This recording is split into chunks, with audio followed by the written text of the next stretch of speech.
ભરૂચ શહેર B division police મથક વિસ્તારમાં ગોકુળનગર ખાતે ગતરોજ હિન્દુ મુસ્લિમ બંને કોમના ટોળા સામે આવી જતા એક તબક્કે આ વિસ્તારમાં કોમી અશાંતિ જેવો માહોલ સર્જાયો હતો।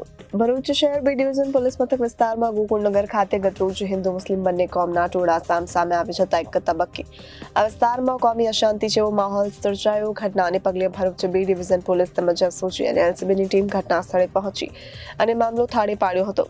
ઉલ્લેખનીય છે કે હાલમાં હિન્દુ મુસ્લિમ બંને સમાજના તહેવારો આવતા હોય ત્યારે પોલીસ દ્વારા શાંતિનો માહોલ બન્યો રહે તે માટે પગલાં ભરતા હોય છે। તહેવાર ભલે હિન્દુ ધર્મના હોય કે મુસ્લિમ ધર્મના, પરંતુ બંને સમાજના તહેવારો શાંતિપૂર્ણ માહોલ વચ્ચે ઉજવવા જોઈએ, પરંતુ ઘણીવાર કેટલાક સામાજિક તત્વો દ્વારા શાંતિમાં પલીતો ચાપવાનું કામ થતા જે તે વિસ્તારની શાંતિને ખલેલ પહોંચે છે।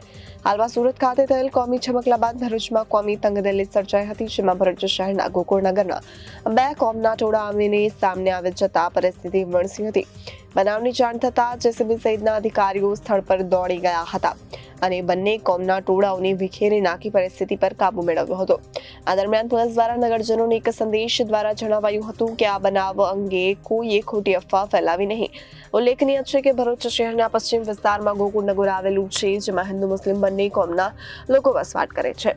આગામી દિવસોમાં મુસ્લિમ સમાજના ઈદ એ મિલાદનો તહેવાર આવતો હોય ત્યારે મુસ્લિમ સમાજના લોકો તોરણ અને ઝંડા લગાવતા હતા અને હિન્દુ ભાઈઓના ઘરે પણ ઝંડા અને તોરણ લગાવતા તેઓએ અમારા ઘરે તોરણ નહીં લગાવવાનું તેમ કહ્યું હતું, છતાંય તેઓ નહીં માનતા બંને કોમના ટોળા એક સ્થળ પર એકત્ર થઈ જતા પરિસ્થિતિ વણસી। ત્યારબાદ બંને કોમના લોકો વચ્ચે ઘર્ષણ થતા મારામારીના દ્રશ્યો સર્જાયા। આ બનાવની જાણ થતાં જ ભરૂચ જિલ્લા એસપી મયુર ચાવડા સ્થળ પર પહોંચી headquarter DYSP LCB SOG B division A division taluka police સહિતનો પોલીસ કાફલો આ વિસ્તારમાં ખડકી દઈ સ્થળ ઉપર ટોળે થયેલા તમામ લોકોને વિખેરી નાખીને પરિસ્થિતિ પર તાત્કાલિક કાબુ મેળવ્યો। જો કે ત્યારબાદ આ બનાવમાં જે લોકો સામે આક્ષેપ થયા હતા તે તમામ લોકોની અટકાયત કરી તમામ વિરુદ્ધ કાયદેસરની કાર્યવાહી હાથ ધરી। આ ઘટનામાં 2 કે 3 લોકોને ઈજા પહોંચતા તમામ વિરુદ્ધ કાયદેસરની કાર્યવાહી હાથ ધરી। આ ઘટનામાં 2 કે 3 લોકોને ઈજા પહોંચી ત્યારબાદ હોસ્પિટલમાં દાખલ કરાયા હોવાની માહિતી પણ પ્રાપ્ત થઈ હતી।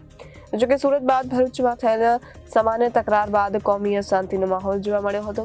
ભરૂચ જિલ્લા એસપીએ લોકોને અપીલ કરતા કહ્યું કે હાલમાં આ સ્થળ પર શાંતિ છે, જેથી આ મામલે કોઈ પણ ઉશ્કેરણીજનક ભડકાવતી વાત જોવા મળે તો ભડકાવવું ન જોઈએ। આવો કોઈ પણ વિષય ધ્યાન પર આવે તો પોલીસનું ધ્યાન દોરવું જોઈએ। આ બનાવમાં હાલ તો પોલીસ ગુનો નોંધવાની કામગીરી હાથ ધરી હતી। જો કે બનાવમાં કોઈ પણ પ્રકારની અફવાઓથી દૂર રહેવા પોલીસે નગરજનોને અપીલ કરી હતી।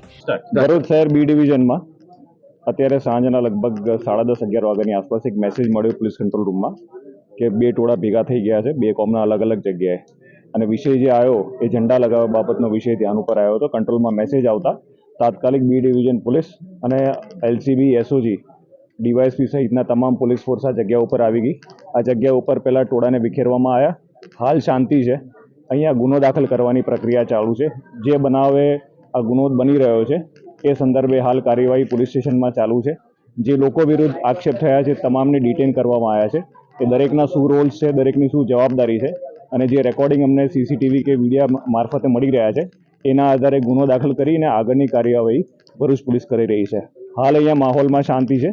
તમામ લોકોને વિનંતી છે કે કોઈ પણ જગ્યાએ કોઈ પણ ઉશ્કેરણીજનક કોઈ ભડકાવે એમાં ભડકાવવું નહીં, અને કોઈ પણ વિષય ધ્યાન ઉપર આવે તો પોલીસને તાત્કાલિક જાણ કરવી। Bureau report Janadesh news Bharuch.